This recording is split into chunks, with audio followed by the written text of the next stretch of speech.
Heading डालो coulomb के नियम का, ये रहेगा हमारे गलती से, कूलाम के नियम का सदिश रूप, कूलाम के नियम का सदिश रूप या सदिश स्वरूप। ये ज़्यादा तो आता है पेपर में, लेकिन 3-4 साल में आ जाता है, एक बार 4-5 साल है ना। 3 नंबर का क्या कह रहा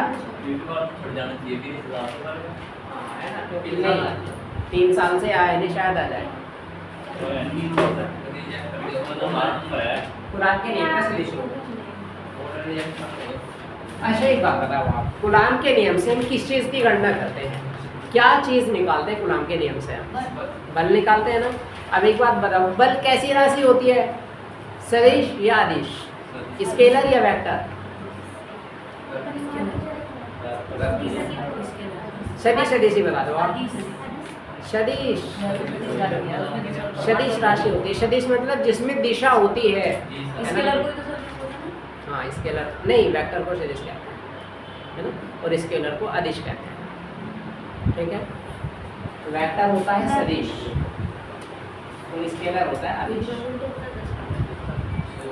सही तो है, वेक्टर की गणना क्या सदिश राशि, ये सदिश राशि के ऊपर क्या लगाते हैं? वेक्टर का निशान लगाते हैं ना, और जो अदिश होती है उसके ऊपर वेक्टर का निशान नहीं लगाते हैं, है ना। तो अच्छा, कुरान के नियम से हम बल निकालते हैं। बल कैसी राशि है? सदिश राशि है। कैसे पता चलेगा सदिश राशि है? कोई भी चीज उठा लो, है ना, बल ही उठाओ आप बल को, है ना, सदिश राशि है। जैसे वो धक्का दे रहा है उसको, है ना, इसने किसी को धक्का दिया जैसे, है ना, तो बल लगाया है ना, इस डायरेक्शन से इस डायरेक्शन में फोर्स लगाया है, तो वस्तु विस्थापित भी तो हुई है ना उसी डायरेक्शन में। अगर धक्का दिया, है ना, और वस्तु विस्थापित ही ना हुई, तो बल के अंदर वो डायरेक्शन नहीं है, मतलब, है ना। तो यहाँ पे बल लगाने से वस्तु, है ना, जिस दिशा में बल लगता है उसी दिशा में वस्तु क्या होती है? विस्थापित भी होती है ना। इसका कारण क्या? इसका कारण ये है कि यहाँ पे जो बल है वो कैसी राशि होती है? सदिश राशि होती है ना। अब देखो, अगर जो बल है वो सदिश राशि होती है, तो कूलाम के नियम से हम बल निकालते हैं, तो कूलाम के नियम का हमें सदिश रूप निकालना पड़ेगा, है ना। इसमें हम क्या ज्ञात करेंगे ना, शिष्ट में हम ये ज्ञात करेंगे कि इसके ऊपर वेक्टर वगैरह के निशान, है ना, या फिर जो हमने बल पढ़ा था 2 प्रकार के, है ना, 2 प्रकार के नहीं, कई प्रकार के, है ना। जैसे कोई हमारे पास Q1 आवेश है ना, Q1 के कारण Q2 पर बल लगता है, तो उसको क्या लिखते हैं? Q1 के कारण लगा Q2 पर, क्या लिखते हैं इसको? F2 ऐसे हमने कई सारे, है ना, जैसे 1 के कारण किस पर लगा? 3 पर लगा, क्या लिखते हैं इसको? F3 इसका ऐसे लिखते हैं ना। यहाँ पे इसी तरह से इसको हम थोड़ा सा प्रूव करेंगे, बस थोड़ा सा क्वेश्चन की ज़्यादा बड़ा नहीं है ना। अब देखो, कूलाम के नियम के अंदर कितने आवेश होते हैं? 2, है ना। अब अगर हमारे पास जो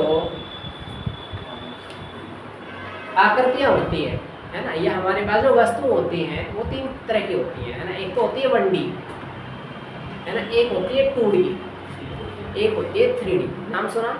1 डायमेंशनल, 2 डायमेंशनल और 3 डायमेंशनल। डायमेंशन मतलब भुजा, है ना। एक होती है एक विमीय, है ना, एक होती है द्विविमीय और एक होती है त्रिविमीय। एक विमीय किसको कहते हैं? जिसमें केवल लंबाई लंबाई होती है, केवल, उसको क्या कहते हैं? कि एक विमीय कहते हैं। ऐसी वस्तु जिसके अंदर लंबाई और चौड़ाई दोनों होती है उसको क्या कहते हैं? द्विविमीय कहते हैं। और त्रिविमीय जिसमें लंबाई, चौड़ाई और ऊंचाई तीनों होती है ना, वो क्या होती है? वो त्रिविमीय होती है। जैसे अगर मैं इस कागज की बात करूं, है ना, ये एक कागज की बात करूं बस, है ना, तो ये बताओ कैसा है? एक विमीय, द्विविमीय, त्रिविमीय? द्विविमीय, क्योंकि इसमें लंबाई भी है और साथ में चौड़ाई भी है ना। अब देखो, मोटाई है तो, लेकिन मैंने कहा लगभग द्विविमीय है। मोटाई है वैसे इसके अंदर, लेकिन लगभग कैसा है? द्विविमीय, है ना। अब मैं इसकी बात करूं, है ना, जैसे कमरा है पूरा, ये अगर इस कमरे की बात करी जाए, कमरा कैसा है? द्विविमीय या त्रिविमीय? त्रिविमीय। क्यों? क्योंकि इसमें लंबाई भी है, चौड़ाई भी है, ऊंचाई भी है। ऐसे ही माचिस की बात करो, माचिस भी कैसे होते हैं? त्रिविमीय होते हैं।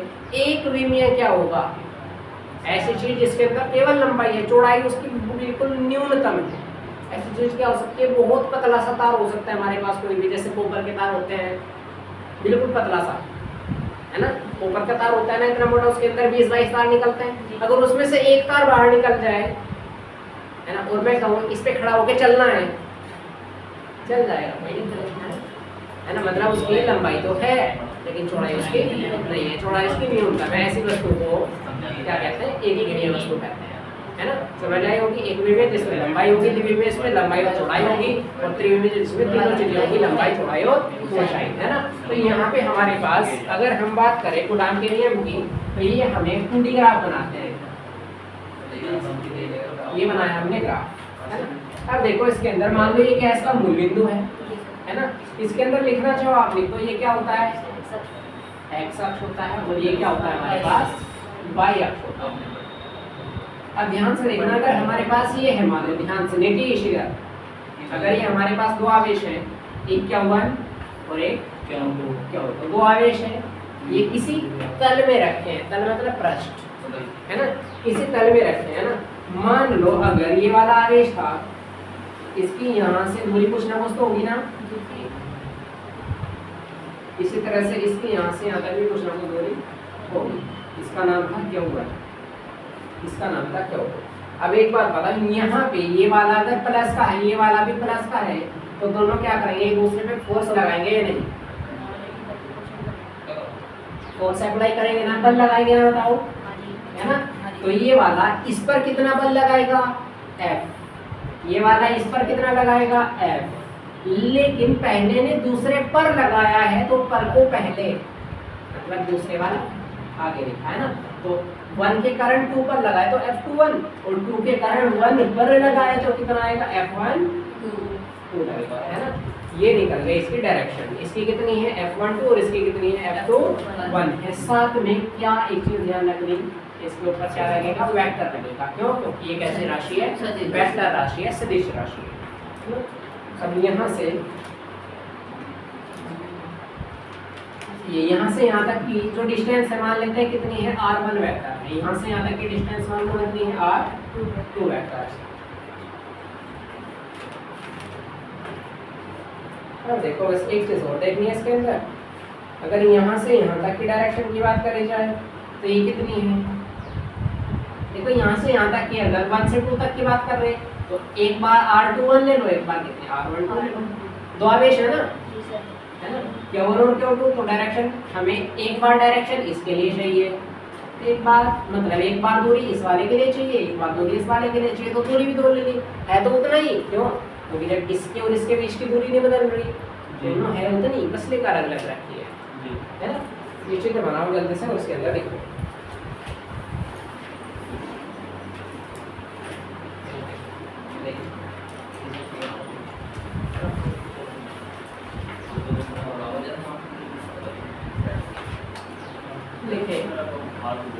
कूलाम के नियम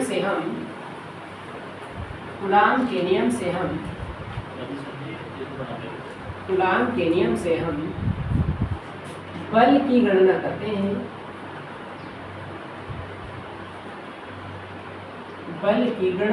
हैं, और क्योंकि बल एक सदिश राशि है, इसलिए कूलाम के नियम को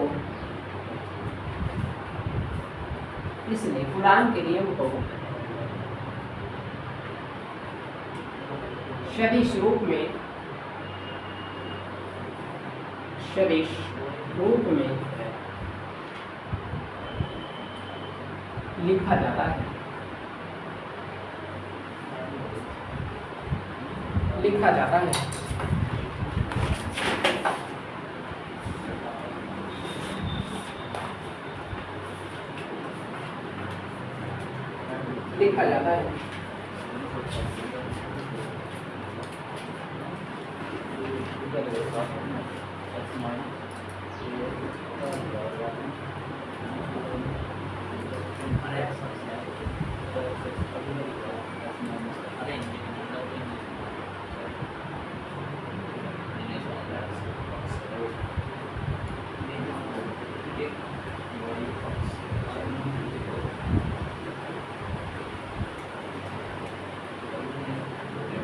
पता हो गया क्या?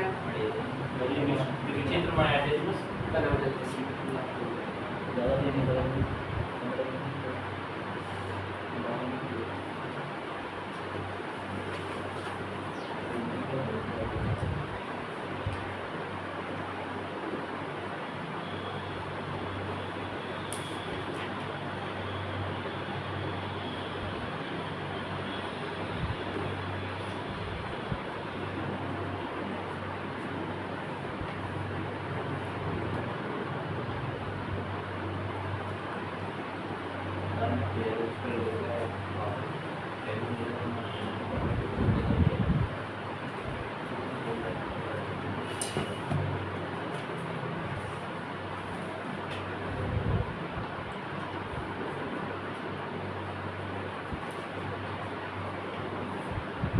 आवेश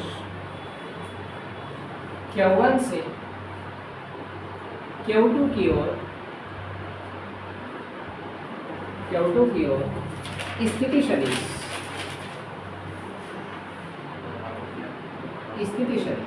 अब एक बात आपने स्थिति सदिश पढ़ा है क्या पहले? थोड़ा बहुत अलाइनमेंट स्थिति सदिश नाम सुना होगा, चलो है ना, फिजिक्स में भी था, वैसे मैथ्स में भी होगा शायद, है ना। तो स्थिति सदिश किसको कहते हैं? देखो, अगर मुझे मान लो, जल्दी से देखना इधर, अगर मेरे पास ये लिया मैंने डायरी जैसे, है ना, इस डायरी के ऊपर मैंने क्या रख रखा है? ये कोई वस्तु रख रखी है, जैसे मैंने ये इंक रखी मान लो, है इस डायरी के ऊपर ये इंक रख रखी है मान लो, है ना। आपको बिना वीडियो कॉल के जरिए, है ना, किसी अपने दोस्त को या अपने किसी घर वाले को इस इंक की लोकेशन बतानी है कि ये इंक फिलहाल कोचिंग के अंदर कहाँ रखी है, तो आप कैसे बताओगे? जल्दी से बताओ, ज़्यादा आवाज़ में बताना थोड़ा सा, जो यहाँ तक सुनता रहे, है ना। तो आप क्या बताओगे? ये इंक कहाँ रखी हुई है फिलहाल?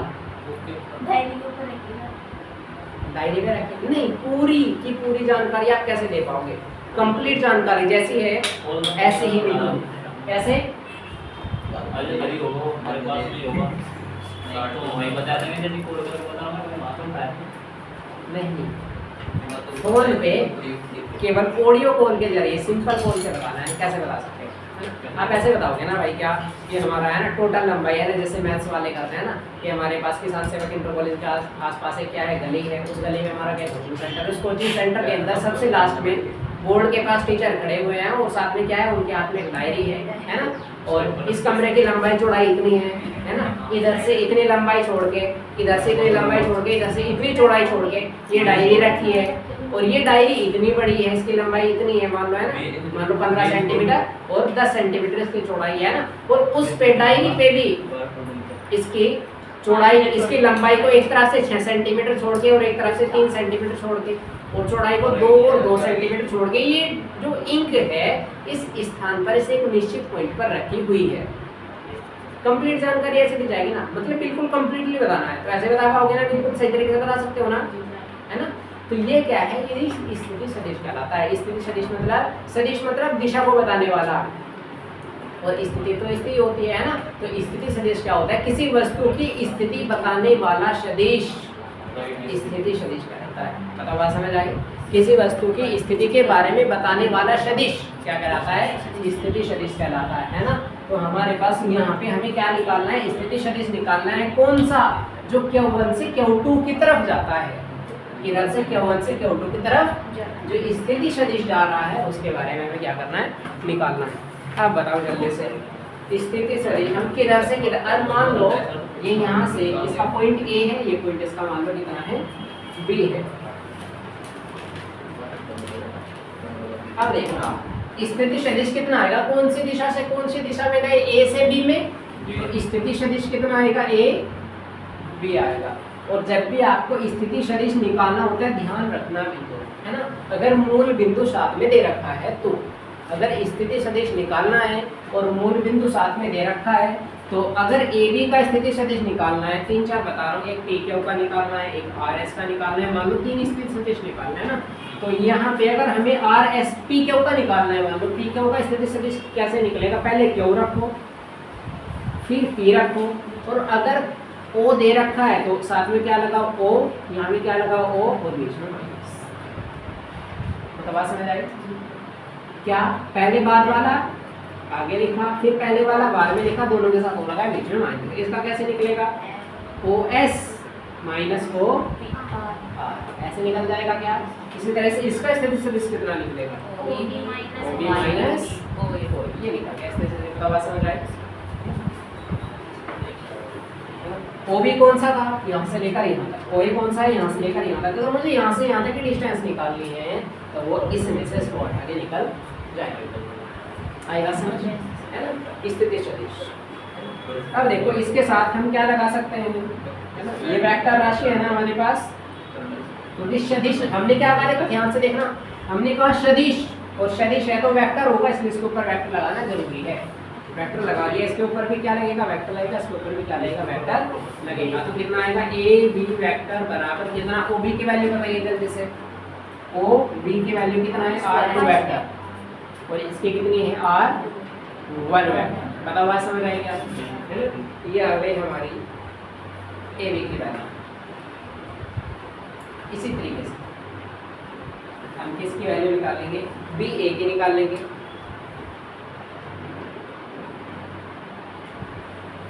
इस सदिश के अनुदिश एकांक सदिश,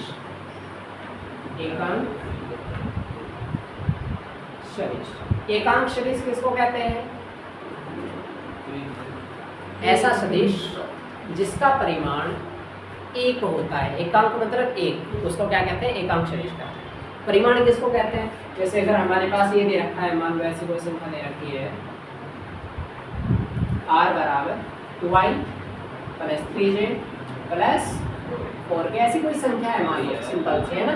तो ये क्या है? R। अगर इसका हमें क्या निकालना है? इसका एकांक सदिश निकालना है ना। एकांक सदिश कैसे निकालते हैं? इसके ऊपर कैप लगता है ना? अच्छा, हम एकांक सदिश की बात कर रहे हैं, तो ऐसा सदिश जिसका परिमाण 0 होगा, मतलब अगर हम इसका परिमाण निकालें और वो 0 आ जाए, है ना? परिमाण निकालने का तरीका होता है हमारे पास x square plus y square plus z square, साथ में इसका ये होता है तरीका, परिणामी निकालने का तरीका होता है क्या? x square plus y square plus z square, और उसका रूट मैथ में आता है। x कौन सा है? i के साथ जो रखा है। y कौन सा है? j के साथ जो रखा है। k कौन सा है? तो j के साथ, किसके? अच्छा, z कौन सा है? तो k के साथ रखा है ना? ये अगर हमारी वैल्यू कितनी आ जाती है? 0 नहीं, सॉरी 1, तो क्या होगा? एकांक सदिश होगा, है ना? अब एकांक सदिश निकालने का सूत्र ये होता है, ये तो हमने क्या निकाला? ये एकांक सदिश नहीं निकाला, ये निकाला परिमाण, है ना? एकांक सदिश निकालने का तरीका ये, मान लो अगर हमें x का एकांक सदिश निकालना है ना, तो x का एकांक सदिश कैसे निकलेगा? ऊपर रखो x का वेक्टर और नीचे लिखो x का वेक्टर और नीचे लगा दो परिमाण। ये तरीका है, आई बात समझ, है ना? अब देखो, जैसे अगर मान लो, है ना, किसी का परिमाण, अच्छा देखो जैसे x वेक्टर क्या था जो अभी दे रखा था, मान लो इसको हम x मान ले, ऊपर जो दे रखा था 2i प्लस 3j प्लस 4, है ना? इसी तरह से x वेक्टर कितना आएगा? 2 दूनी 4, 3 3 9, 4 4 16, इसका रूट निकाल लो, यहाँ रख दो। अगर 1 आ गया तो एकांक सदिश है, नहीं तो नहीं। आपको याद करने की वैसे इसको ज़्यादा जरूरत नहीं है, क्योंकि हमें पढ़ना ही है, हम थोड़ा सा पढ़ रहे हैं बस, हल्का सा। तो एकांक सदिश किसको कहते हैं? जिसका जो परिमाण है वो 1 होता है ना? अब देखो एकांक सदिश का सूत्र आपको ये ध्यान रखना है, बस ये काम आएगा क्या? अगर a का हमें क्या निकालना है? एकांक सदिश निकालना है, तो क्या a के ऊपर वेक्टर लगाओ दोनों जगह और नीचे साथ में परिमाण भी लगाओ, है ना? तो यहाँ पे बताओ इसके अनुदिश एकांक सदिश कितना आएगा? बताओ। AB वेक्टर बराबर कितना?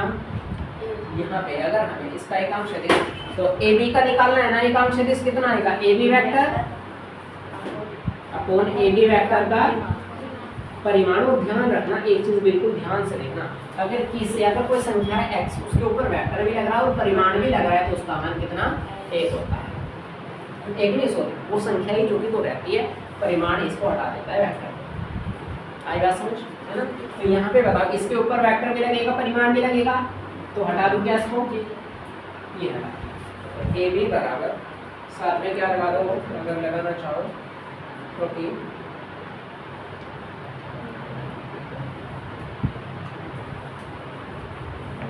चलो लिखो, सोता रहो जल्दी से, फिर आगे बढ़ाऊंगा।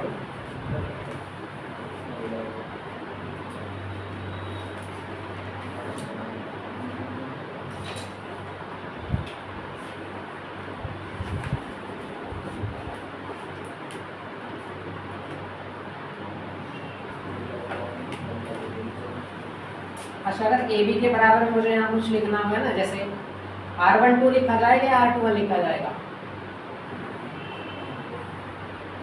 जैसे हमने इन दोनों में से घटाया है ना, तो पहले कौन लिखा जाएगा? R तो लिखा ही जाएगा है ना। R2 में से जब R1 को घटाएंगे क्या लिखा जाएगा? R1 पहले वाला बाद में, बाद वाला पहले। R तो इसमें भी था, इसमें भी था, R तो यहाँ भी आएगा, पहले वाला बाद में, बाद वाला पहले।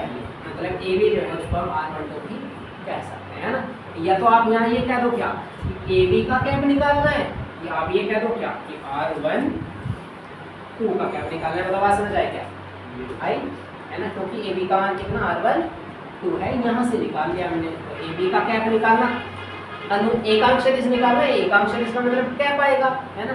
तो ए बी का कैप निकालना है, ए बी का मान तो कितना है? R12, मतलब R12 का भी कैप कह सकते हो आप इसको। आप इसका कैप कह दो, चाहे इसका कैप कह दो, एक ही पूरा।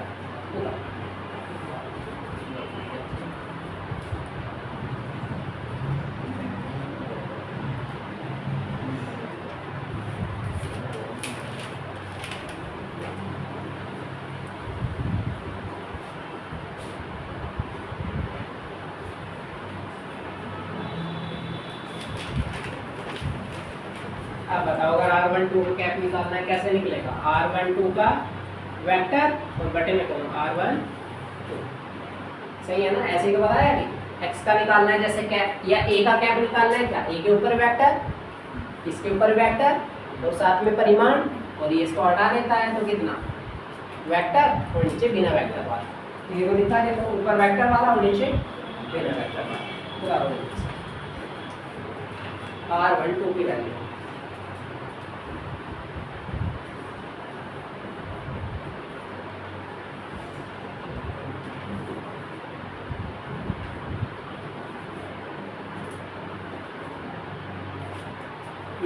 आगे लिखेंगे आवेश,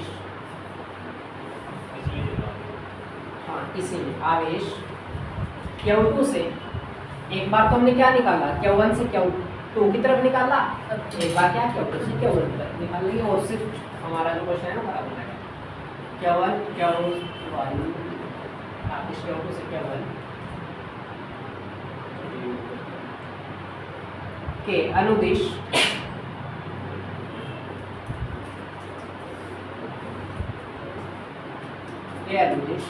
स्थिति सदिश, स्थिति सदिश 2 से 1 की तरफ है तो कितना आ जाएगा? मतलब पहले ए बी लिखा था, अब की बात कौन आ जाएगा? बी ए वेक्टर आ जाएगा। बी ए वेक्टर का मान कितना आएगा बताओ? ओ ए माइनस ओ बी, तो साथ में इसके ऊपर भी वेक्टर आएगा। बी ए को क्या लिख देंगे ऐसे ही है ना, देखो इसको इसका अच्छा ओ ए का मान बताओ आप पहले मुझे। ओ ए का मान कितना है? और R1 और इसका मान कितना है? R2 vector. तो इसको हम क्या लिख सकते हैं? R1 माइनस R2 के R21, जैसे यहाँ R12 लिखा यहाँ उल्टा हो जाएगा, R21 हो जाएगा है ना। अब देखो R21 ये इसके बराबर है। अब बताओ R21 का अगर हमें क्या निकालना? अच्छा अब ये वाली लाइन लिख देंगे है ना। इस सदिश के अनुदिश, इस सदिश के अनुदिश, अनुदिश एकांक सदिश, एकांक सदिश कितना आएगा बताओ? R21 साथ में क्या लग जाएगा? कैप। कितना आएगा? R21 का वेक्टर और नीचे कौन आएगा? R21।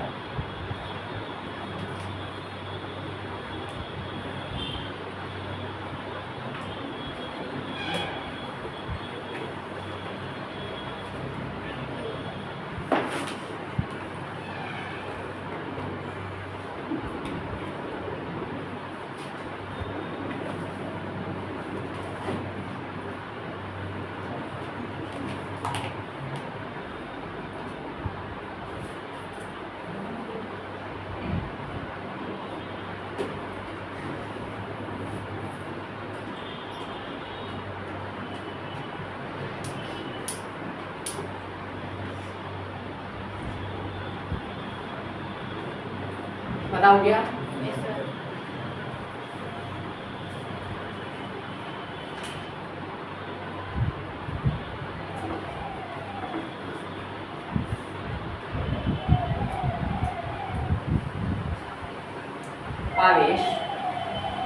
Q2 के द्वारा आवेश Q2 के द्वारा Q1 पर लगने वाला बल, अब देखो ये दोनों आवेश ये अब तक जो हमने निकाला ना, ये किसी काम नहीं निकाला, ये फालतू था, बस ये काम आएगा थोड़ा सा, है ना। हमने कहा था ना कि बल का सूत्र होता है कितना, F बराबर 1/4 पाई एप्सिलॉन नॉट, साथ में कितना Q1 Q2 upon r square, है ना। और हमने कहा था अगर r के, है ना, जो दिशा है ना, अगर हम उसको भी निकालना चाहे तो यहाँ r कैप आ जाता था, बताया था ना, है ना। तो ये r कैप जो हमने निकाला ना, ये वाला, ये r कैप बस इसके सूत्र में काम आएगा और नहीं काम आएगा, है ना। बाकी तो आसानी है सारा। Q2 के द्वारा Q1 पर लगने वाला बल,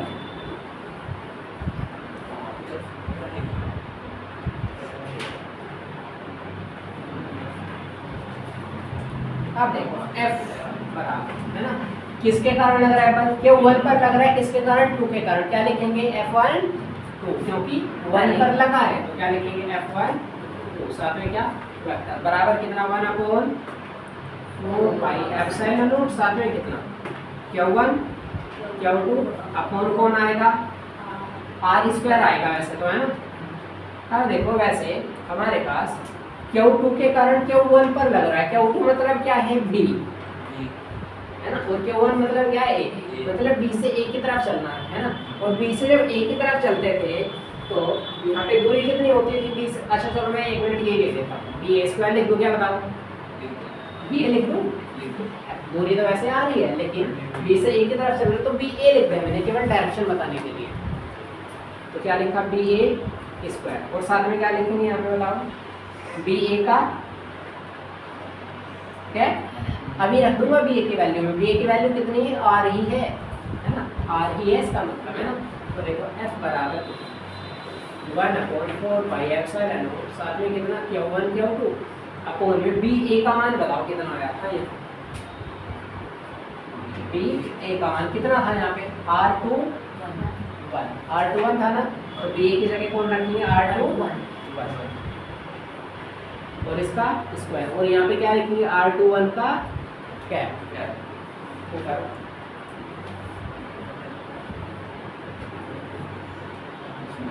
एक चीज और करनी बस, देखो ध्यान से देखना ये वाली चीज, 1/4 pi epsilon not Q1 Q2 upon R21 का स्क्वायर, है ना। यहाँ देखो हमने कहा अगर x का कैप जब खोलते हैं कितना आता है, वेक्टर x अपॉन x, तो जब R21 का कैप खोलने की क्या आएगा बताओ, R21 का वेक्टर बटे में कौन, R21, और R21 की पावर कितनी है, 2, और R21 की पावर कितनी हो जाएगी, एक ये वाली हो जाएगी, कितनी हो जाएगी, 3 हो जाएगी पावर। तो F12 बराबर 1/4 pi epsilon not Q1 Q2 upon R21 की पावर कितनी हो जाएगी, 3, और साथ में कितना आ जाएगा, R21 वेक्टर। समीकरण नंबर 1।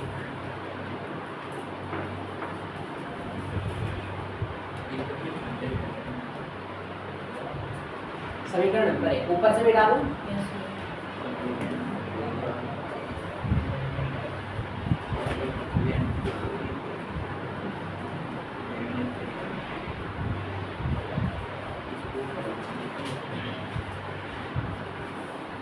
ये तो था Q2 के कारण Q1 पर लगने वाला बल, इसके कारण इस पर लगने वाला बल। अब निकालो इसके कारण इस पर लगने वाला बल, है ना। आवेश Q1 के कारण Q2 पर लगने वाला बल, देखो बल को किससे डिनोट करेंगे, F से। ध्यान से देखना, दूसरे पर लग रहा है तो 2 को पहले और 1 को बाद में, है ना। साथ में कितना 1/4 पाई एप्सिलॉन नॉट, साथ में कितना Q1 Q2 लिख दो, चाहे Q2 Q1 लिख दो, क्योंकि गुना में से कोई फर्क पड़ेगा नहीं, है ना।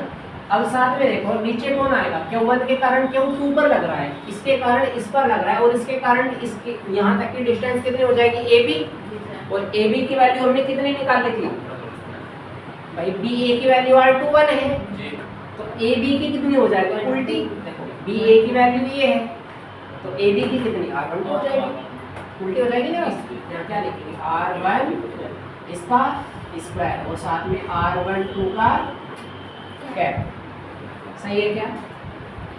F21 बराबर 1/4 pi epsilon not Q1 Q2 upon R12 का स्क्वायर। साथ में यहाँ क्या लिखेंगे बताओ, R12 इसके साथ क्या आ जाएगा वेक्टर और नीचे क्या आ जाएगा R12। ये सूत्र बोल देंगे ना इसका कैप का।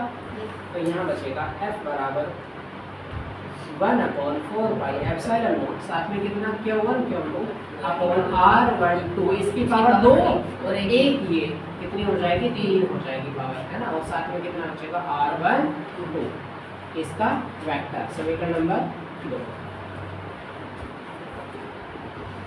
यहाँ तक मिटा दो नीचे से।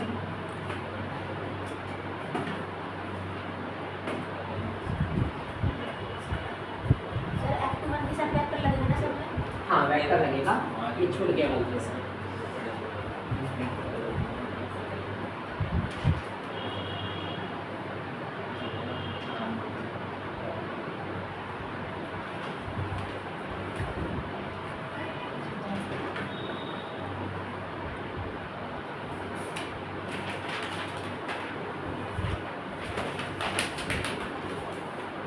समीकरण 1 व 2 से एक चीज देखना पहले ध्यान से इधर, है ना, क्वेश्चन खत्म हो गया बस, है ना। ध्यान से देखना यहाँ कितना है F21, यहाँ कितना है F12। इसका मतलब है एक बार इस डायरेक्शन में लग रहा है, एक बार इस डायरेक्शन में लग रहा है। ध्यान से इधर कार्तिक, है ना। अब देखो 1/4 पाई एप्सिलॉन नॉट इसमें भी है और इसमें भी है, Q1 Q2 इसमें भी है और इसमें भी है। दूसरी दूसरी समीकरण ही पहली, है ना। यहाँ देखो और क्या है, ये देखो R12 पावर कितनी है 3, यहाँ पे R भी है 2 भी है 1 भी है, पावर कितनी है 3। यहाँ पे कितना है R12, यहाँ कितना है R21, मतलब सारी चीज लगभग सेम है, बस 1 की जगह 2 है और 2 की जगह 1 है। बताओ सही है क्या बात? है ना भाई, हर चीज सेम है ना। यहाँ R12 है, यहाँ R21 है, यहाँ भी R12 है, यहाँ R21 है ना। मतलब किस चीज का खेल है, केवल डायरेक्शन का, है ना। मतलब अगर ये वाला F और ये वाला F दोनों बराबर हो गए या नहीं, बराबर होंगे। देखो एक बात देखो, F21 का वेक्टर बराबर F12 के वेक्टर के बराबर होगा। बस क्या फर्क होगा, क्योंकि एक की डायरेक्शन इधर है और एक की डायरेक्शन इधर है, तो एक के साथ क्या लगा देंगे, माइनस लगा देंगे। चाहे इधर लगा दो माइनस, चाहे इधर लगा दो माइनस। माइनस लगाने का मतलब है एक की डायरेक्शन दूसरे की उल्टी है ना। उल्टी डायरेक्शन जब होती थी माइनस आता था ना, और जब समान डायरेक्शन होती थी तो प्लस आता था ना, है ना। जैसे धक्के वाला एग्जांपल दिया था ना मैंने, है ना। अब देखो यहाँ पे भी है ना, सारी चीज सेम है, बस डायरेक्शन अलग है ना। तो हम यही तो प्रूफ करना था हमें, है ना, क्या कि जब दो वस्तुएं एक दूसरे पर बल लगाती है ना, तो क्या होता है। अगर मान लो, है ना, जैसे एक बात बहुत अच्छा सा एग्जांपल है इसका, है ना। आप किसी भी आदमी को, है ना, आदमी को या किसी को भी आप चोटा मारो खींच के, है ना। आदमी को मत मारो, दीवार को मार लो, है ना। लेकिन दीवार को महसूस नहीं होने का, है ना। दीवार को मारोगे केवल हमें महसूस होगा, दीवार को होने का ही नहीं। इसलिए मैंने आदमी का एग्जांपल लिया, है ना। किसी को भी अगर आप चांटा मारो, है ना, तो बताओ उसको चोट लगेगी या नहीं लगेगी? आप बताओ, जब उसको चोट लगेगी कुछ ना कुछ तो आपको महसूस होगा। अब ऐसा थोड़ी है उसको ही लगेगी, कुछ ना कुछ तो आपको भी लगेगा ना, मजे से आएगा ना। तो उसमें बल तो आपने उस पर लगाया है ना। क्रिया प्रतिक्रिया का नियम होता था जी, है ना। आप जिस वस्तु पर जितना बल आरोपित करते हैं वो वस्तु भी आप पर उतना ही बल आरोपित करती है। इसी को क्रिया प्रतिक्रिया का नियम कहते हैं, है ना। बल दोनों क्या होते हैं, एक दूसरे के विपरीत डायरेक्शन में होते हैं, है ना। जैसे घोड़ा दौड़ता है आगे की तरफ, है ना, तो पृथ्वी को क्या करता है, पीछे की तरफ धकेलता है ना। ये एग्जांपल पढ़े होंगे ना। हाँ, तो ये वाला है वैसे ना। तो मतलब दोनों के दोनों जो बल है यहाँ भी कैसे हैं, समान तो है, बल डायरेक्शन तो उल्टी है ना।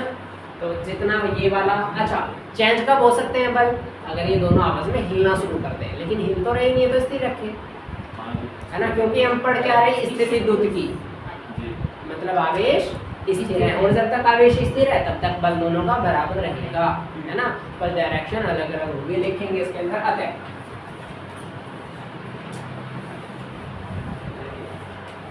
अतः आवेश Q1 के कारण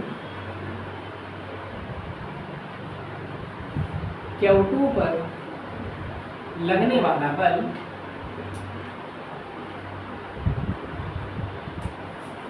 तथा Q2 के कारण Q1 पर लगने वाला बल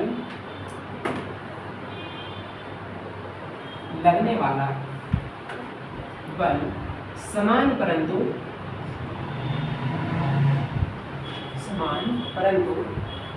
विपरीत दिशा में होता है।